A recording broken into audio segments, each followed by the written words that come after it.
Welcome to A Fork in Time, the alternate history podcast.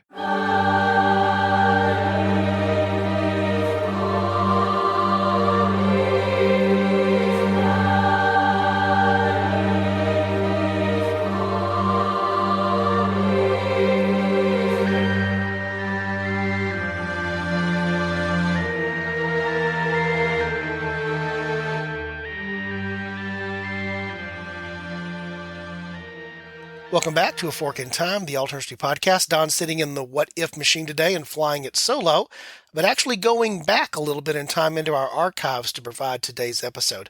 We haven't been able to gather the team. A lot of things are going on for the team to get the recordings done that we had originally planned for this week.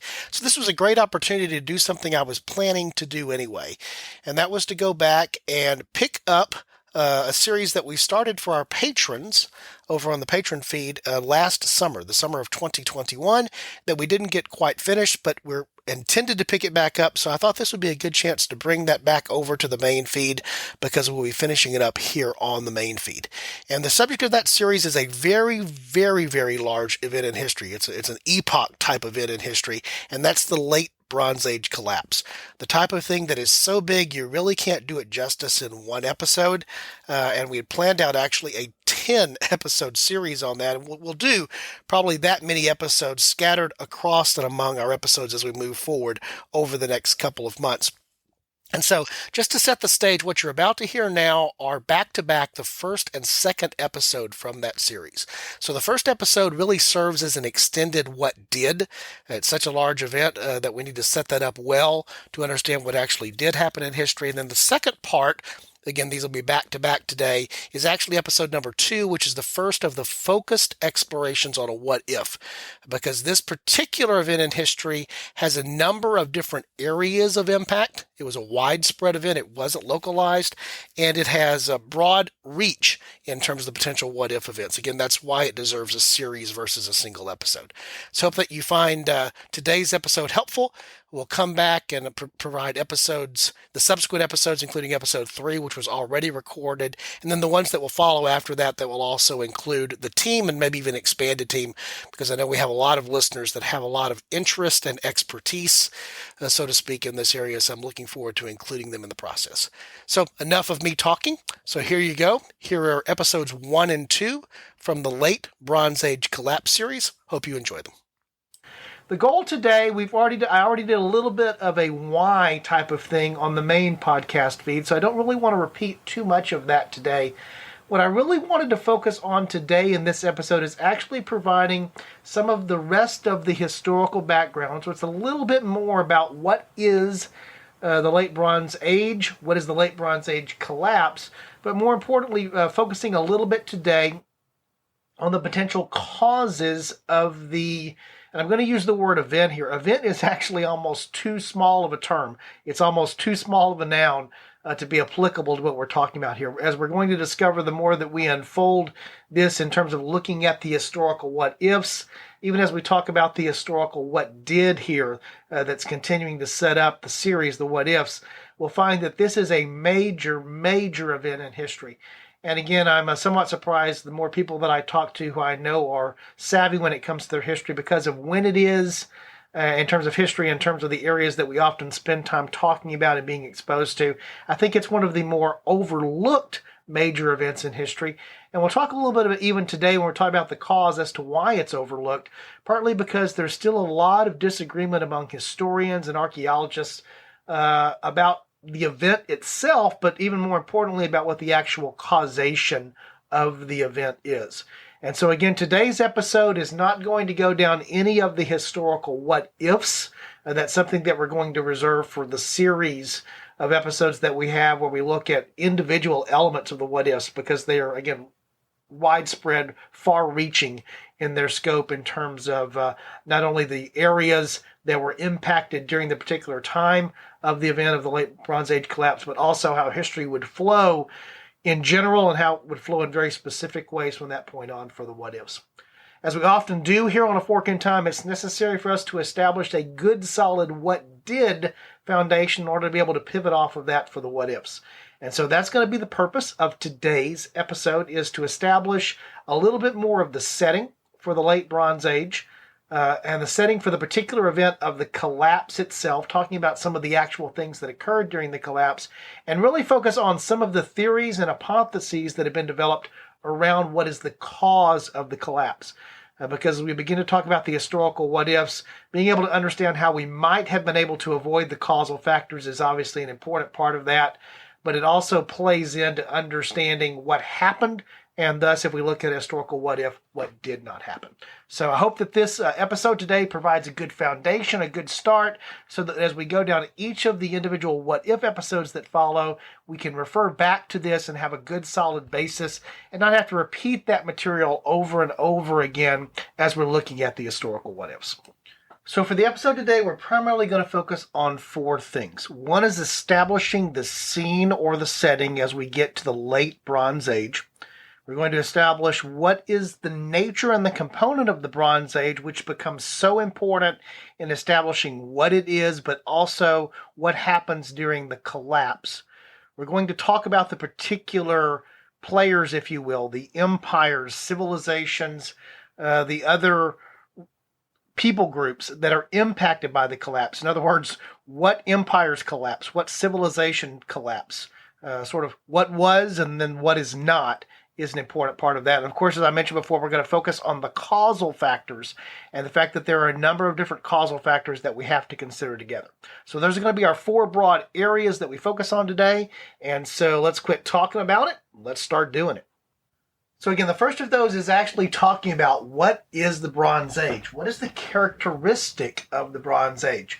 Generally defined by historians, it's a prehistoric period. The term prehistoric there meaning before writing. Although during parts of the Bronze Age, particularly the latter portions of the Bronze Age, the late Bronze Age, something we're going to be talking a lot about, there is some what's known as proto-writing, or the beginning of the types of things that produce written records.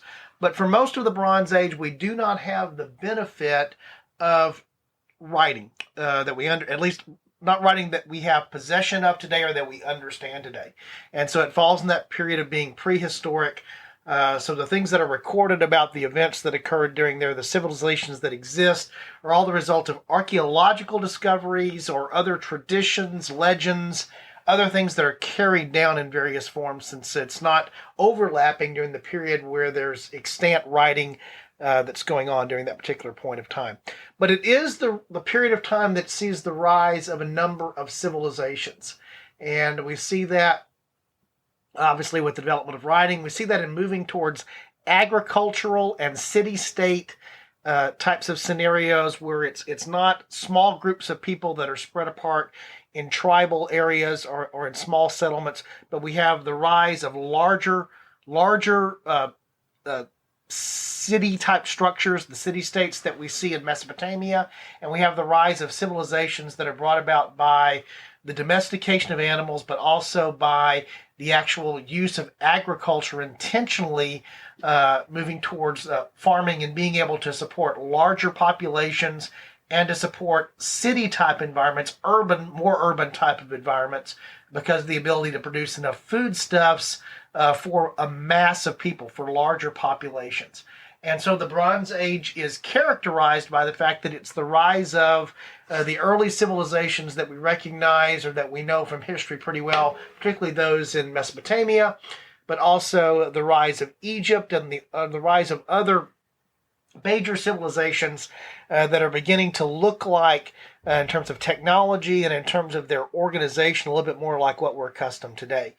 Again, it's called the Bronze Age because it's all about bronze. And bronze, of course, is not a naturally occurring element. It's not a single element, but it is, meteorologically, it is something that could actually be put together that is primarily composed of copper. And so while iron is fairly abundant, it has a very high melting point. And as a result, it's very difficult to work and to fashion iron, even though it's more prevalent in nature. However, copper combined with either 10 to 15% tin or other metals can actually be fashioned into a more durable metal that is known as bronze. And so it takes copper, which has a very low melting point and smelting point, and adding to that the primary element that's normally used is tin, Combining those two things together enable the production of bronze. And bronze can be fashioned into a number of different artifacts and tools, but it can also be fashioned into weapons that are able to have a sharper, more durable edge, that are more durable in terms of being able to survive over periods of time and maintain those edges. And so bronze becomes the technology not only of tools and of decoration, which it still is even today, but it's also important because of what it enables from both a technology and a military standpoint in terms of the development of weapons and other elements that are based on metal that are not simply based upon stone. So the Bronze Age sees the rise of civilization and technology that's built around the bronze technology. And the bronze technology is the fashion of metalworking that combines copper along with tin and with other metals to be able to produce something that is durable and much more effective than just simple stone. So the approximate timing on the Bronze Age, roughly speaking, the early Bronze Age beginning about 3000 BC and carrying down through the Middle Bronze Age and then to the Late Bronze Age, which is identified being around the period of 1200 to around 1000 BC. So when we're talking about the Late Bronze Age here, we're talking about moving towards the time, and again, the date that we're going to sort of settle around as we talk about the Late Bronze Age and the Late Bronze Age collapse is going to be the period of time from about 1200 BC to about 1150 BC. So when we're talking about the Bronze Age, obviously I've just described a little bit of what that is about. The Late Bronze Age being the latter period of that, and the collapse actually occurring during that period of time, a space of about maybe 100 to 150 years, roughly around a loose date. We'll use 1200 BC for that. And so, again, the Bronze Age is that. So what is the Late Bronze Age setting that leads up to the Late Bronze Age collapse? So the setting that we find at the end of the Bronze Age is actually come to be better understood by historians and archaeologists, particularly in the last 30 to 40 years, as being civilizations that we knew existed, but we've learned some things about the interactions among those civilizations, which has brought even more to light as a result of recent archaeology. But the time in question for the Late Bronze Age, and thus the period of time as we're leading up to the collapse, is we have a number of large cultures and civilizations that have come to be and are quite dominant. So these include the Greek kingdoms in Mycenae and even the Minoan area. We'll distinguish with those a little bit more as we talk about the what-ifs that relate to what would have happened with some of these Greek areas if there had not been a Late Bronze Age collapse. We have the Kassites in Babylonia, which have taken over to a great degree from the Sumerians, where the culture had arisen there. We have the Hittite Empire in Anatolia being the area that we think of as being modern Turkey, the large central area there of Asia Minor that's ruled by the Hittites, and they cover a very large territorial swath. We also have the New Kingdom period in Egypt. So Egypt is a thriving civilization along the Nile, what we think of as being traditional Egypt.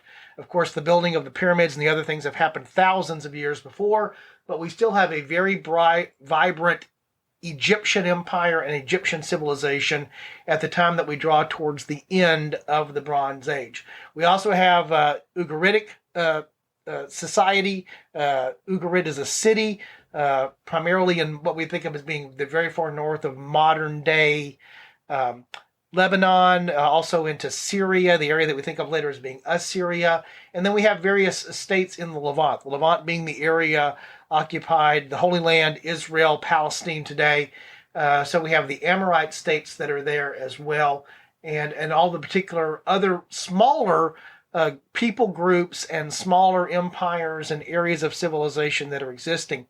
But the big players are the Mycenaean Greeks, the Egyptians, the Hittites, and then the Kassites, along with the Ugaritic states. These are the five really large civilization or cultures that exist as we're drawing up to the period here at the end of the Bronze Age.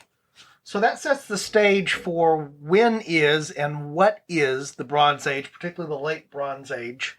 And so now that sets us up to what is the collapse.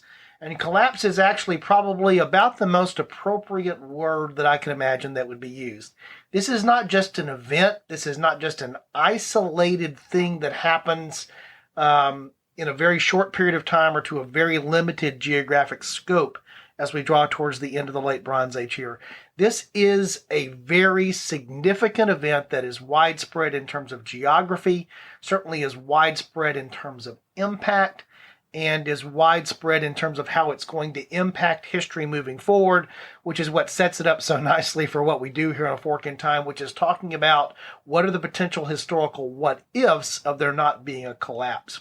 And so moving forward, we don't want to keep having to use the very long description, Late Bronze Age collapse. We know we're talking about this particular period of time, the Late Bronze Age, and we talk about the collapse. We're going to be talking about this event, big scale, mega scale event, which is comprised of a series of events that happened during this particular time frame. Again, placing that on a timeline, the timeline that we want to put in place here is going to be between approximately 1200 BC and 1150 BC. We'll see that it doesn't happen all in the space of 1 year, and it's spread out a little bit because of the geographic scope of what happens here. But a handy date that you might use to sort of think about it, sort of in the middle of that, which is 1177. And we might use that because of a historian and archaeologist Eric Klein, who's the author of a book, a very good book on the subject I would highly recommend. That's 1177 BC. That would be the year that civilization collapsed. And he uses that just for a number of different reasons as a representative potential year that sort of would represent the big epoch year of what's going on with the collapse. So when we say collapse, what happened? Well, we're talking about actually the destruction of virtually every city, port, or major collection of peoples all the way from Asia Minor, the area in Anatolia, and along what we think of today as the Turkish coast near the Aegean, on down through the eastern coast of the Mediterranean and all the way down to Egypt. The end result is, after the collapse, almost every major city is burned, razed, or destroyed, with many of them never actually being occupied again. The destruction here is not just physical in the sense of warfare or the actual destruction of property, but it's also the fall of civilizations, of trade relationships, and of cultures in such a way that there literally is a complete collapse of these major civilizations that have been dominant, in some cases not just for hundreds of years, but for 1,000 years or so. It's the collapse of most of the known world in the area of the Aegean and the Mediterranean, Egypt, and the Near/Middle East. Everything that is known collapses, and that collapse happens in a very short period of time, and it is a complete collapse. Political systems, cultural connections, trade, everything comes to a halt. And so the collapse is substantial. Collapse is the right term to describe it. It's not just a series of isolated events that happen around the same time. There's a complete collapse. One of the interesting things that has also come along, I mentioned sort of understanding better about where things stood for the Late Bronze Age, is in 1982 there was actually the discovery of a shipwreck, a ship that had sunk that was off the southwestern coast of Turkey. And what's important about this vessel, which is dated somewhere around 1300 BC, so about 100 years before the Late Bronze Age collapse, is what was found on the vessel. It was clearly a larger vessel, a vessel that was capable of traveling over larger distances there in the Mediterranean, so it was not just a small coastal type of trade vessel. But what was found on that vessel, as Eric Klein describes it, this is part of what he also talks about in his book 1177, is that it's just a quote-unquote incredible assortment of goods. What is very clear from what is found in the vessel is that the trade that was going on and the trade that is represented by this shipwreck, and thus probably represents that there were many other ships like this that were engaged at the trade at the time, is the number of items and where they're coming from and what their sources are, and how they must have interrelated with each other, indicates that this period of time of the late Bronze Age was not just when those civilizations and those empires that I mentioned were in a position of power, but that they were trading with each other and were interacting with each other in a scope that really wasn't understood before. In fact, one of the most interesting things about the cargo that's found on board the vessel actually speaks directly to the fact that we're in the Bronze Age. Remember that I talked about that bronze is a result of taking copper plus tin, and the ratio there is about 10-1, give or take, with tin representing about 10% of the composition of bronze, the rest of it being copper.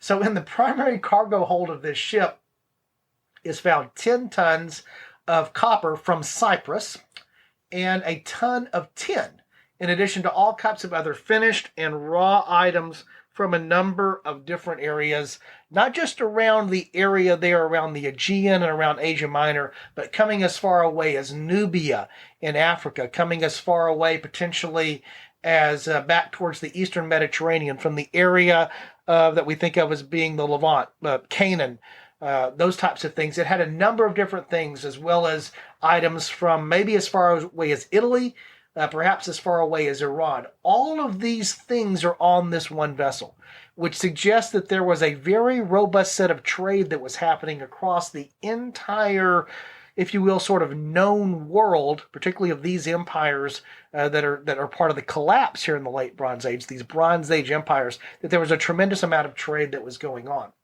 It's also important to note the importance of that trade. And this is one of the things we will talk about in the collapse and the impact of the collapse, is that bronze is the result of copper and tin being combined together. Copper is not found everywhere, but it's fairly widespread and fairly easily accessible in terms of being able to be mined and to be extracted.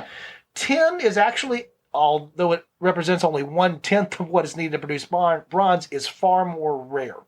There are sources of tin that are easily accessible and that are well known in the British Isles. There are some that are in the area of parts of Italy. And then there are some that are as far away as Afghanistan. And what appears to be the case, the more that we've understood how everything interacts together in terms of this trade network, is the trading happened as a result of these cultures being stable and the result of all the benefits that existed because they were these powerful empires and cultures in the late Bronze Age, but that the trade itself was part of what drove the Bronze Age. In other words, in order to make bronze, you needed tin. Tin was not available everywhere, and so it was necessary to trade items for it. So the actual technology that's driving the Bronze Age, the bronze itself, is requiring that trade be an important part of what's happening in order to be able to have the materials to produce the bronze. And so there is a cyclical trading economy that takes place here in the late Bronze Age that requires trade in order for the materials to be brought together to produce the bronze, to produce the thing that is allowing the age to exist. And so one of the things that happens during the collapse is there's a collapse of this trading network. And so it becomes difficult for historians and archaeologists to really ascertain, did the events that led to the collapse take place and then the trade networks and the trading activity ceased as a result of that, or did something cause the trading to cease and that was another factor that led to the collapse? So it's a little bit of a circular argument about what is the cause and effect of the trade and its disruption, or the disruption of the trade causing the collapse. Did the collapse cause the disruption? Did the disruption cause the collapse? Or was it actually all of those factors working together? But what we do know is if you don't have this robust trade network that was set up that enabled all of this to happen, again, much of it represented by this one particular shipwreck that shows just how extensive and how widespread that network was. When that comes to a halt, the impact of that is pretty tremendous. And so the collapse is a collapse of many things, not just individual city-states, not just individual empires, not just individual cultures, but an entire, if you will, world economic order that has taken place. And one of the things that's often mentioned there is the fact that, in some ways, tin during that age may have served very much like modern fossil fuels, particularly oil, serves today. If oil wasn't able to flow from one location to another, if the trade didn't exist for that, the economy built around, like their modern economy is built around that petroleum resource. The Bronze Age economy was built around the trade of tin. If you couldn't trade for tin, you were no longer going to have a Bronze Age. That's an important part of what's going on there. So finally, let's talk about the causal factors for the late Bronze Age collapse, for the collapse. Well, the actual cause of the destruction seems to be, to a great degree, the people that archaeologists and historians know as the Sea Peoples. Now, who are the Sea Peoples? Well, the Sea Peoples are a confederation or a group of peoples that actually come and invade and attack the places that we've already talked about. They come to bring destruction to the areas of Anatolia, to the areas of Ugarit, to cities along the coast of the eastern Mediterranean, and they fight at least two major conflicts with the Egyptians in the Nile Delta. Now, historians are not quite sure exactly who they are or where they come from. In fact, there's probably anywhere from about 8 to 10 different hypotheses, and it appears that they are not just one single group of people, but actually a collection of peoples. We know this from some of the inscriptions that we find, for example, from the Egyptian pharaohs, particularly Ramses III, who gives a description about who some of them are by name, although archaeologists and historians are still trying to figure out what the sources of those people might be. It's possible that they come from as far away as Central Europe. They may come from parts of the Aegean or parts of the areas that we think of as being modern Greece. They could come from Sicily or Italy. They certainly manifest themselves as who we'll come to know later as the Phoenicians, but they definitely come from the sea. Now, why they are coming is also something that's a little bit of a question for historians. Are they coming simply because of conquest? Are they coming for other reasons? Or perhaps are they a form of refugees that are actually been forced to take on a military aspect because of what is happening to them, and they're actually coming to compete for resources? And so the actual destruction comes as a result of the Sea Peoples. We will spend some time talking about them as we talk about each of the individual what-ifs and sort of how they interact and how they continue to be. Because at least in one element, the Sea Peoples that we come to know as the Phoenicians, later perhaps become the Philistines as well, carry on, that ultimately perhaps having an influence of becoming Carthage, other things that actually happened in the real historical what did. So part of the historical what if will also be what would happen if there were no Sea Peoples, not just what would have happened to the various empires and late Bronze Age civilizations that collapsed, but what actually took their place would not have arisen. So that's several of the what ifs that we will explore will go along those lines. And so that'll be our opportunity to talk about who the Sea People were or who they weren't in a little bit more detail. Now, I mentioned we're not quite sure what motivated them to be on the mode of conquest. But there are a number of potential factors that historians look at that may have been contributing factors to the collapse. And it's more and more the position, I think, that's being staked out now by historians and archaeologists that it was not one single cause of the collapse, but it's a combination of these factors working together and in some cases causing each other. And so I want to spend a little bit of time looking now at least at the big picture understanding of what might be the potential causes of the late Bronze Age collapse. Probably almost all of them to some degree center around, at least initially, some form of environmental cause. And so that manifests itself in the form of drought. There's a tremendous amount of evidence, a tremendous amount of scholarship that is now providing support for the concept that there were, during this period of time, some very widespread and prolonged periods of not just drought, but extreme drought. The type of drought that would make the survival by an agricultural civilization something that is very difficult to see being able to sustain itself. And as I mentioned, one of the characteristics, particularly of these late Bronze Age cultures, civilizations, and empires, was that they had perfected agriculture to a degree such that they were able to have city-states, large centralized areas of population. And so when you have the impact of drought cutting into the ability to do that, it's even more profound in its effect. And so whether that environmental change that led to the drought were just the normal patterns of short-term, medium-term, and long-term climatological change, which have happened and will continue to happen. It's a little bit unclear, but we definitely had a period of time there where there was extreme drought. One possible cause of the drought, though, might actually be something that is not directly related to climate per se, but the potential that this may have been incurred by other natural disasters. Particularly, I'm talking about volcanic activity here. There's one particular volcano in Iceland, the Hekla volcano, that may have had as many as 3 different eruptions in the period from approximately 1200 BC down to about 1050 BC and maybe a little bit later. And we know from other events like the Krakatoa event, and other events that have happened throughout history, that a large volcanic eruption, the ash that's spewed into the atmosphere, can have both short-range and near-term environmental impact, but also widespread global environmental impact.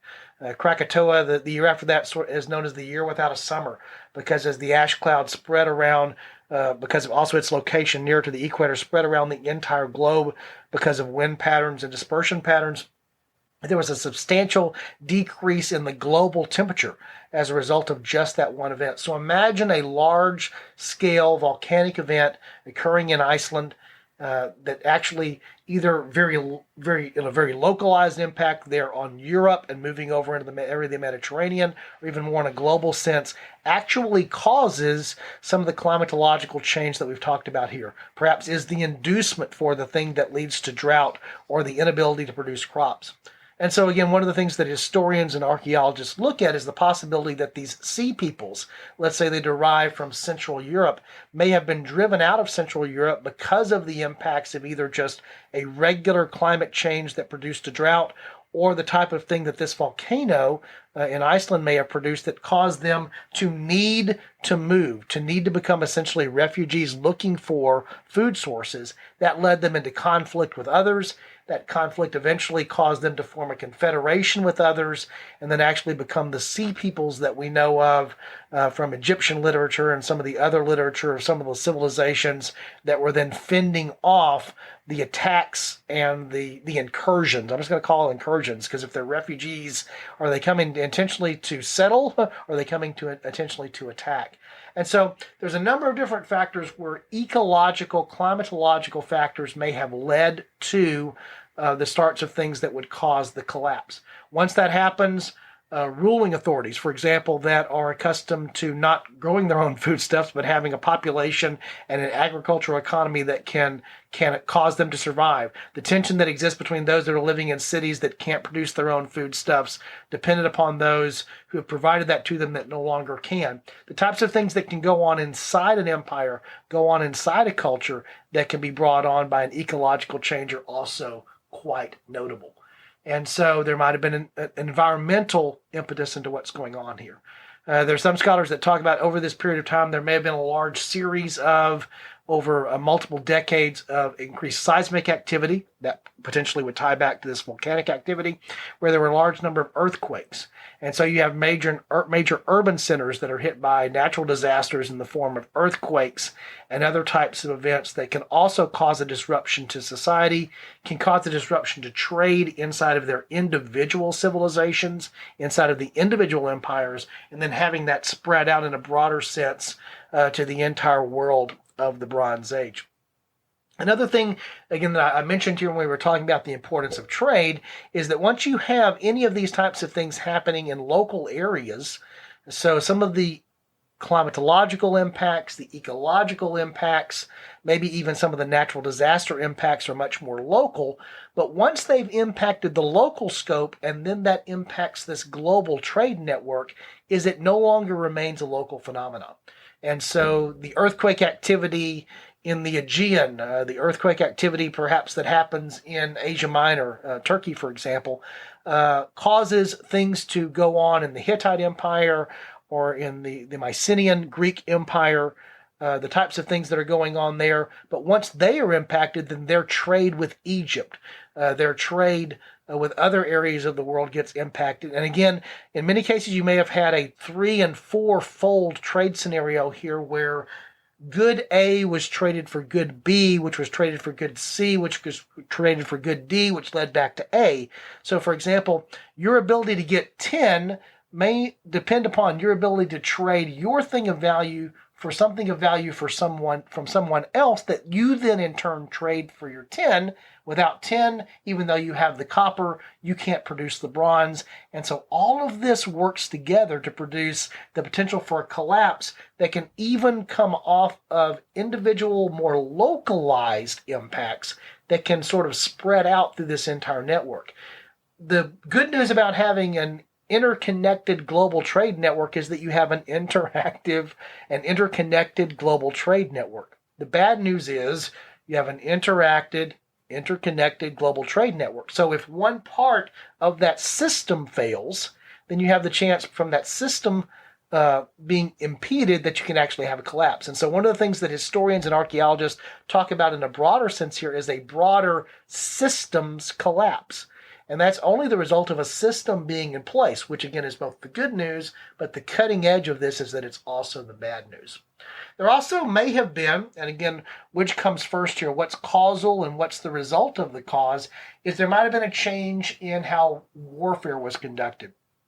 Very much the late Bronze Age is very much the age of the chariot being the dominant weapon on the battlefield for many of these cultures. For the Egyptians, this is true for the Hittites.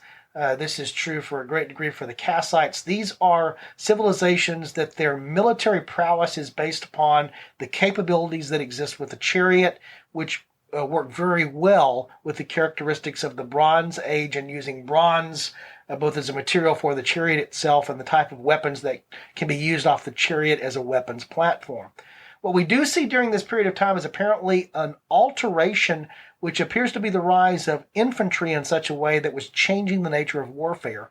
And this may be the result of new techniques that enabled bronze production of weapons to be done in such a way that that weapons, longer types of swords, as well as spears and other things can be brought forward for use by infantry groups, but also that there may have been the early introduction and some of the first use of iron that's also an element that's coming into play here.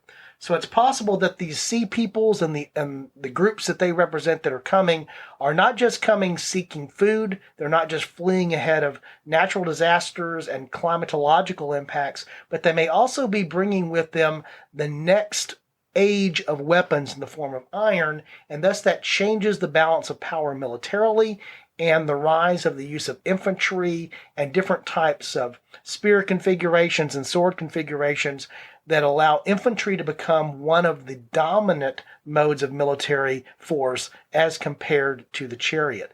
And so again, trying to figure out what the causes are here. The cause ultimately for much of the destruction, again, the cause are the sea people. But what causes the sea people? So it's the cause of the cause that's an interesting part of what needs to be explored here.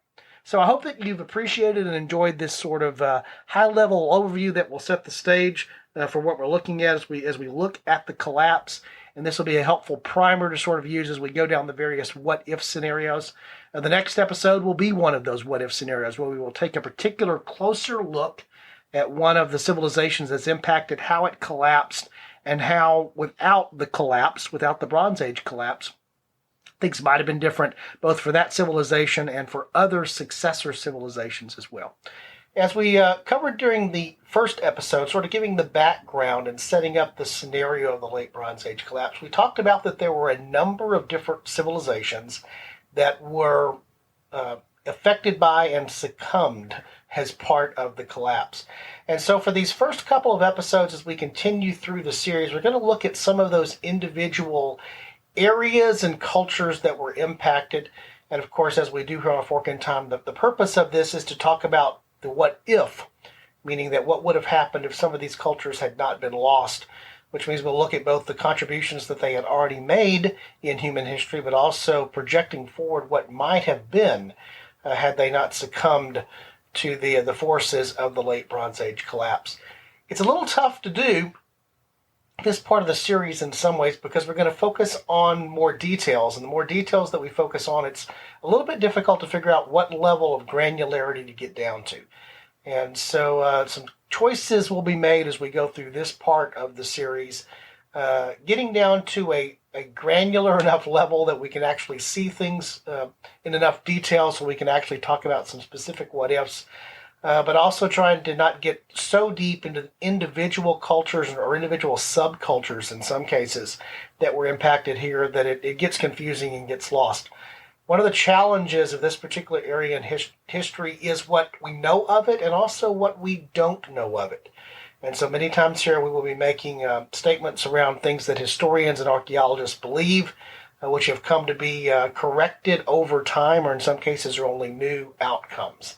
And so this is also what makes this a little bit difficult, a little bit different than when we're talking about more modern history and the historical what ifs, is we're in a little bit murkier space when it actually comes to the historical what did, and that makes the historical what if a little bit murkier.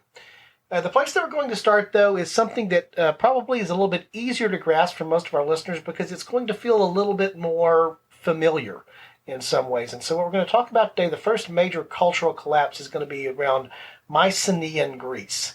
And so when we think about Greece, most of us probably think historically back to what might be more of the classic age for Greece, the period of time when we have the rise of Athens and we have the rise of Sparta and we have the rise of the other city-states that are contesting primarily with the Persian invasions and the things that we know from history there, particularly the states that were in the areas that would be overcome and overrun to become part of the Roman Empire, but yet have so much influence on culture inside of the Roman Empire and otherwise as well.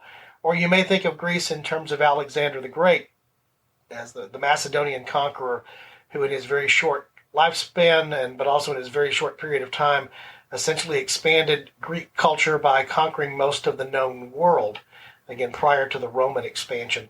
But the period of time they're going to be focusing on here today is the late Bronze Age collapse version of Greece, which is primarily not going to be those cultures that we know so well, the later Greek cultures, but it's going to be the Mycenaean Greek culture.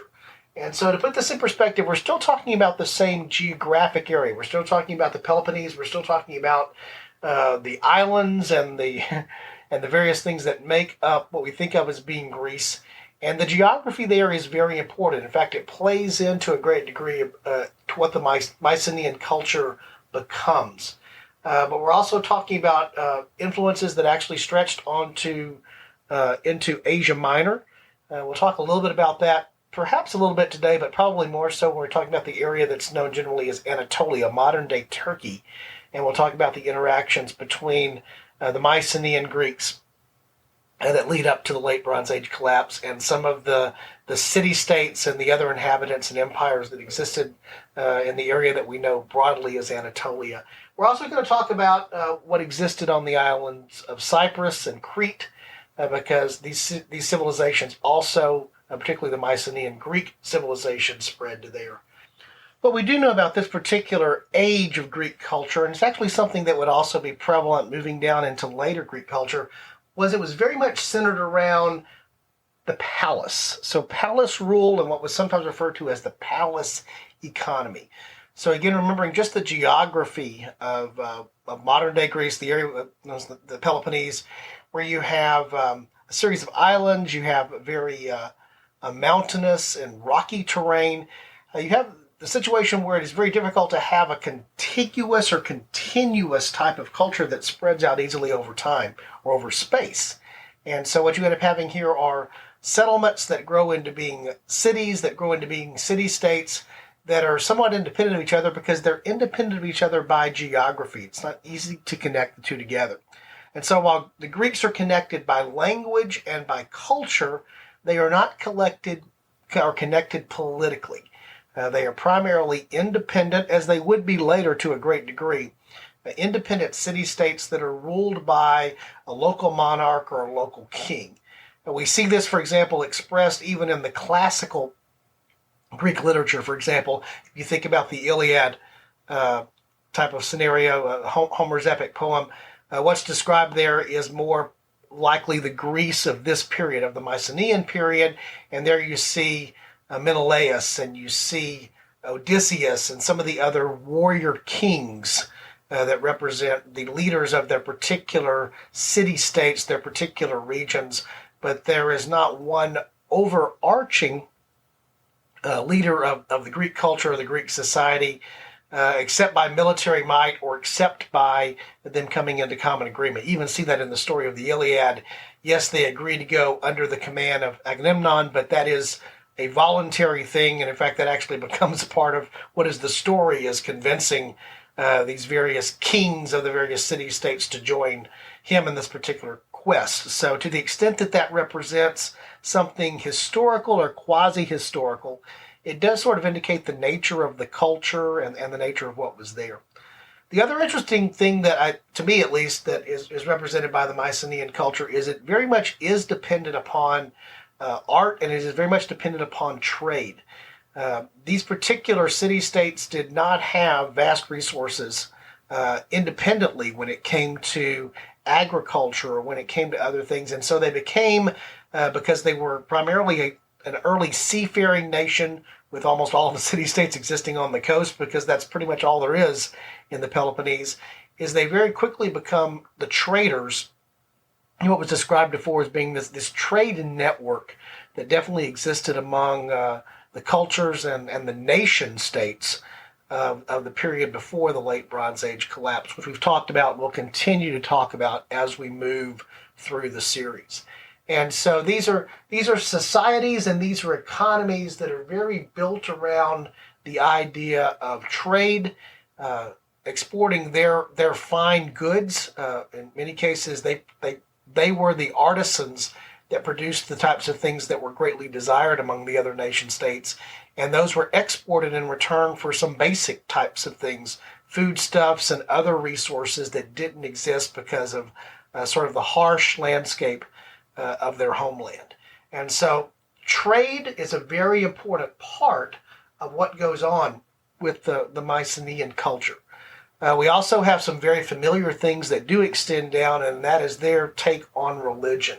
And so most of what we know as being the gods of Olympus, we know of as being the Greek gods, definitely descend from and come from this period of time, from the Mycenaean age of Greece. They also were quite inventive, and so that's one of the things that we'll talk about here as we begin to slip into a what if, which is focusing on the impact that would have existed had we not lost the Mycenaean culture. Before we go into that what if, we're going to talk a little bit about the particular what dids of their collapse as part of the late Bronze Age, so that we can place them in the proper timing there and understand what was lost and when it was lost, so that we can continue down the path of exploring what might have been. In fact, with the Mycenaean culture, there really are 2 points of collapse to sort of center around, based upon most of the current thought now that goes on with historians and archaeologists. The latter of those is more the traditional period that we talk about, the late Bronze Age collapse. That's moving down to the 10th and 11th centuries BC.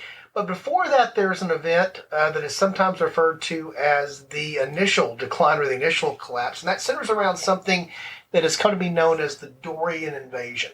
And it's important to understand that this hypothesis is still somewhat controversial, as best I can understand, among historians and archaeologists, because one of the questions is whether the quote-unquote Dorians, and it's identified as such because of the change that happens with Greek language, which then moves forward to the period that's known as the Greek Dark Ages, which is the period that's immediately after the late Bronze Age collapse, before the rise of what we think of as being classical Greece, even archaic Greece, is that there's a change in language and there's a change somewhat in the culture that is referred to here again as Doric or Dorian.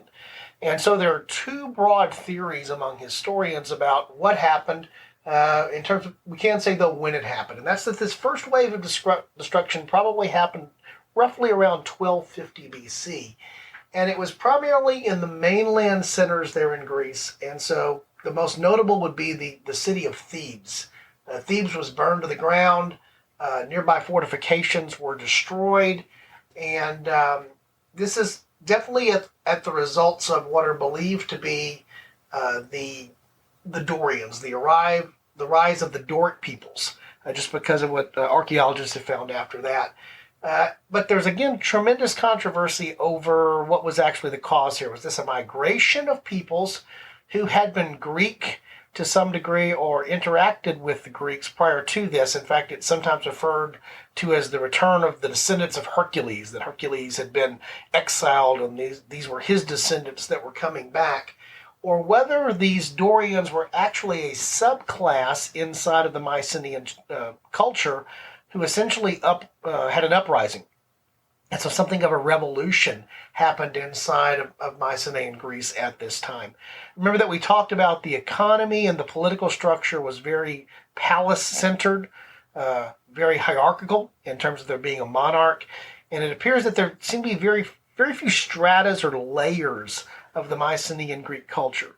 There was the palace, those that were associated with the palace, so nobles, to whatever extent that there were nobles, were actually contained within the palace itself. Obviously the king, which was a hereditary type of thing that was passed down. And then there was the rest of the population. Now, those may include artisans and just the normal citizens, to the extent that you would call them citizens because they really had no right or say in the government, but just the other peoples that comprised each of these individual city-states.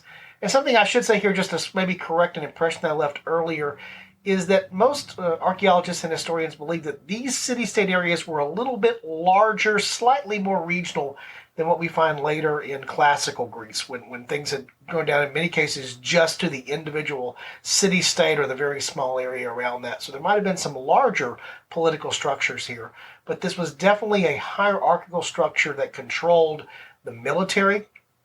These were definitely warrior kings, where military action was a very common thing, controlled the economy through trade, and controlled the rule of the territory through this very palace-centered type of scenario.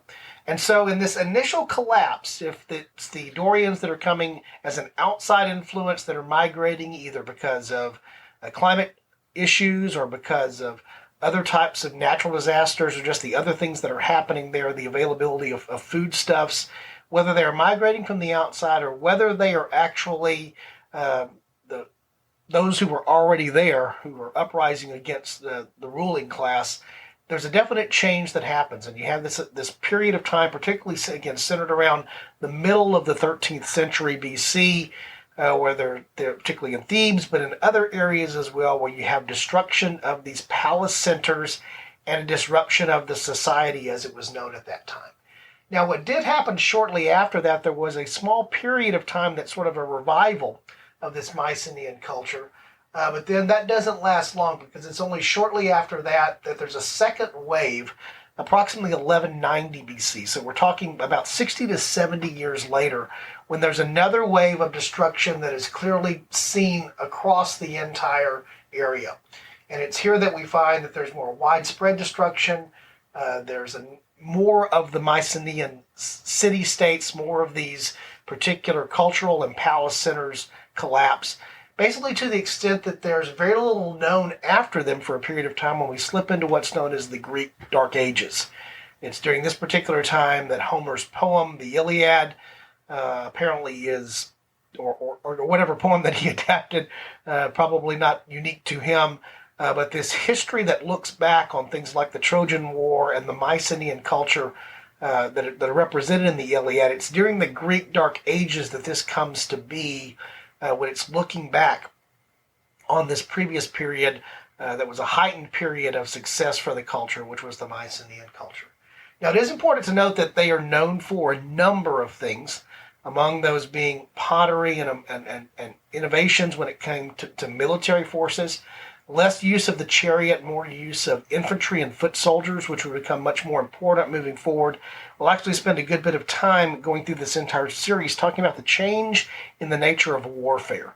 Before the late Bronze Age collapse, the most powerful elements of warfare were centered around chariots as being the primary means of military power. That changes during the collapse, and certainly post-collapse, where there's more emphasis that's placed upon infantry and foot soldiers and their value in military. But to some degree, the Greeks, because it was much more difficult for them in their home territories to be able to rely as heavily upon chariots as it would be for the other pre-Bronze Age collapse cultures in modern-day Turkey and Anatolia and the Levant. So we're talking about the areas of Canaan and Israel, in Mesopotamia. It was much more terrain friendly to the use of chariots and warfare there than it was at any point in time, really, during the territory that comprises Greece, where we're talking about the Mycenaean Greece, where we're talking later about classical Greece. And so one of the innovations, or one of the major things that the Mycenaeans had brought to the table in terms of innovation in a military sense, was more organized capabilities that were centered around the particular use of infantry, of foot soldiers.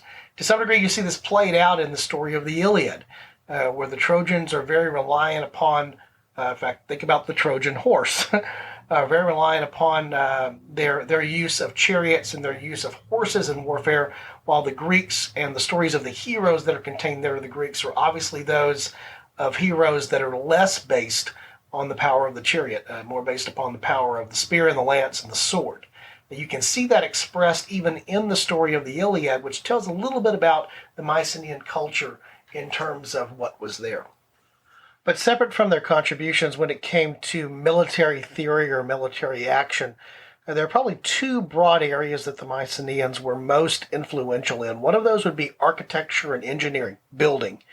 They were known for building very large, massive structures. In fact, some of the structures are so large that legend said that they could not have been built by men. They must have been built by these super morphed men, the Cyclopses, the one-eyed creatures of mythology, because it would only have been a Cyclops that would have been strong enough to move and to place these large blocks.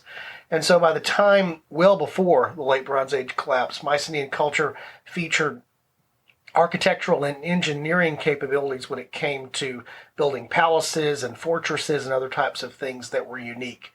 And while there are certainly other cultures that were doing this in the cultures that came before the late Bronze Age collapse, the Mycenaeans were one of the most prolific of that, particularly in that part of the known world, in that area of the Mediterranean. The other big thing that they brought to the table, and probably was most missed in the period after their decline in the late Bronze Age collapse, is that of trade. As I mentioned before, they were the artisans who brought in raw materials and then produced finished, fine product goods for export, but they were also the ones very much who were involved in the moving of those goods through the sea trade. And so when we go into the period following the late Bronze Age collapse, and there's a collapse of that trade that we discussed in the previous episode, which was so vital to the interaction, to the economies that existed among these various cultures that were either lost or greatly changed as a result of the collapse. The Mycenaeans were a big part of that trade. It's important to think about, as we think about the historical what if they had survived, that trade would have continued. And remember what trade brings. It not only brings the exchange of finished goods and raw goods, it's not just about the economic aspects of trade, although that is very important, is that understanding what happens as a result of trade is there's the free flow of ideas. And so once the trading economies collapse, and in this case, once there are no longer really those who are in the responsibility or undertaking the task of organizing that trade through sea trade, through sea travel, which the Mycenaeans were a big part of that prior to their collapse, what you not only have is the loss of goods being exchanged, but you have the loss of ideas being exchanged. And I think more than anything else, that's the most interesting historical what if that relates to the Mycenaean collapse, is they were part of the engine that had allowed not only the exchange of goods, but again, the exchange of ideas, the exchange of culture, and the exchange of concepts. When they are lost as one of the civilizations that falls during the late Bronze Age collapse, one of the immediate results is a tremendous drawback in the amount of international trade, and with that international trade comes the sharing of ideas across the entire area of the known world. So if we had not lost the Mycenaeans, you can imagine that some of the idea exchanges which would come 300, 400, 500, 600 years later that would influence each other in the ways that they did would have continued and happened much sooner. It very much is, and I think it's interesting that historians use the term Greek Dark Ages to describe what happens to Greek culture after the fall of the Mycenaeans and before the rise of what we think was being more classical Greece. is that period of the Dark Ages, think about what that was in Western culture in terms of how things that had been known before were lost, or the exchange of things that happened that didn't happen as frequently during the Dark Ages in Europe. The same thing happened not only in Greece, but around the area of the Mediterranean and around the area that was most impacted by the cultures of the late Bronze Age that are collapsed. And so that loss of the Mycenaean culture and the trade associated with it, economic, but also philosophical in its impact. The other thing that's there is the importance of their contribution. Most of what we know about a lot of their culture is from the fact that they did have a form of writing that was more durable and in some ways more understandable. The what's called the Linear B form of writing, and so we lose that during the period of the Greek Dark Ages, and so we lose some of the capability of recording history, and we lose some of the recorded history. And so again, without a Mycenaean collapse, related to what I just described there, related to the loss of knowledge and the loss of understanding that comes with the Greek Dark Ages, we also lost for a period of time the ability to effectively write down and capture many of the things that were going on in Greek culture and as a result in other parts of the world at that time.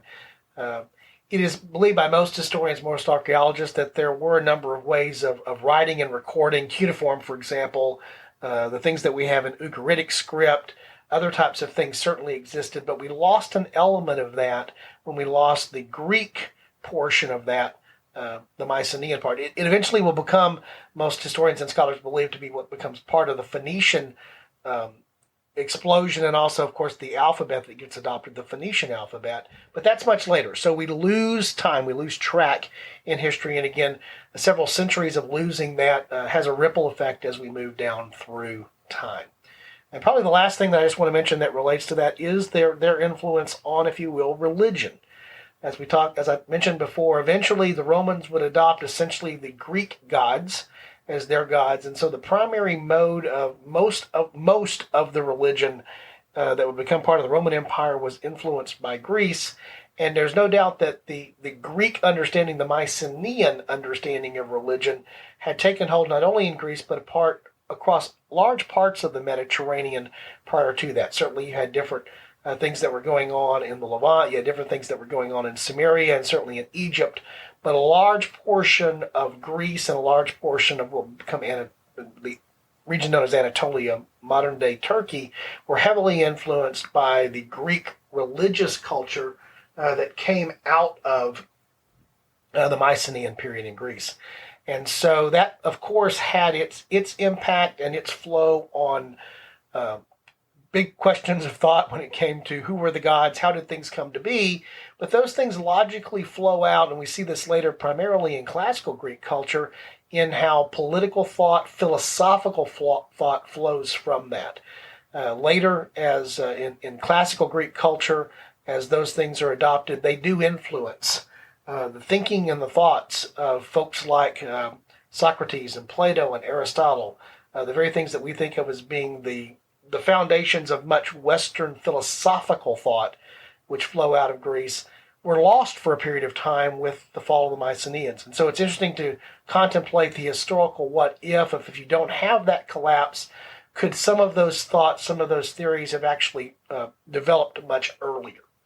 Now, you may argue that if it's not for the Mycenaean collapse, that those things don't actually come to be, because the Greece that comes to be after the Dark Ages, while being heavily influenced by its Mycenaean past, is also different than its Mycenaean past. And so it's a fair thing to say when you're talking about the historical what if here, is that while some of the things you might look at and say we could have had them earlier, they could have had more influence earlier, and the change that happens from that, some of the things that actually grow into being Greek culture that we think of Greek culture, because we tend to think more of the classic Greek culture, might not have arisen in these areas that were so ruled by monolithic rulers in a palace environment.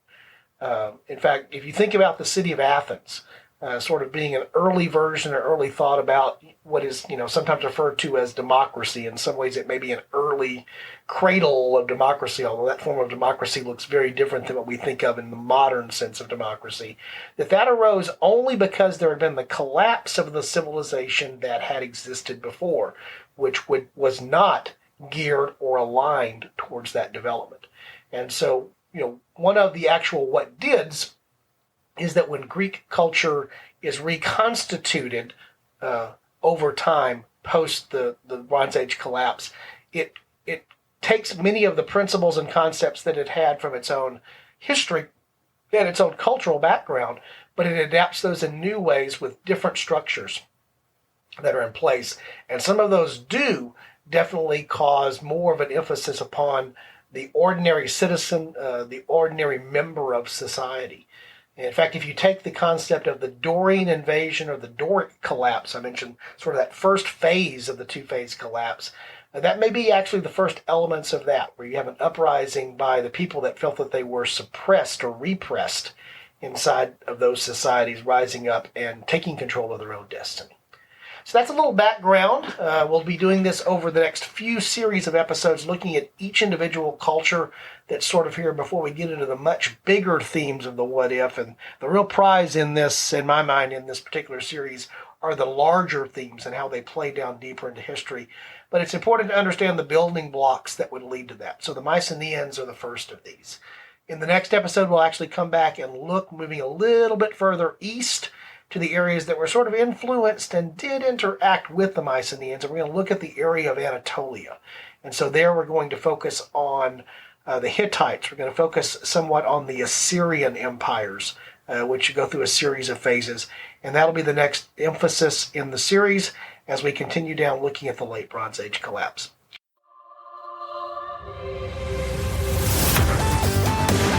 Thanks for listening to A Fork in Time, the alternate history podcast.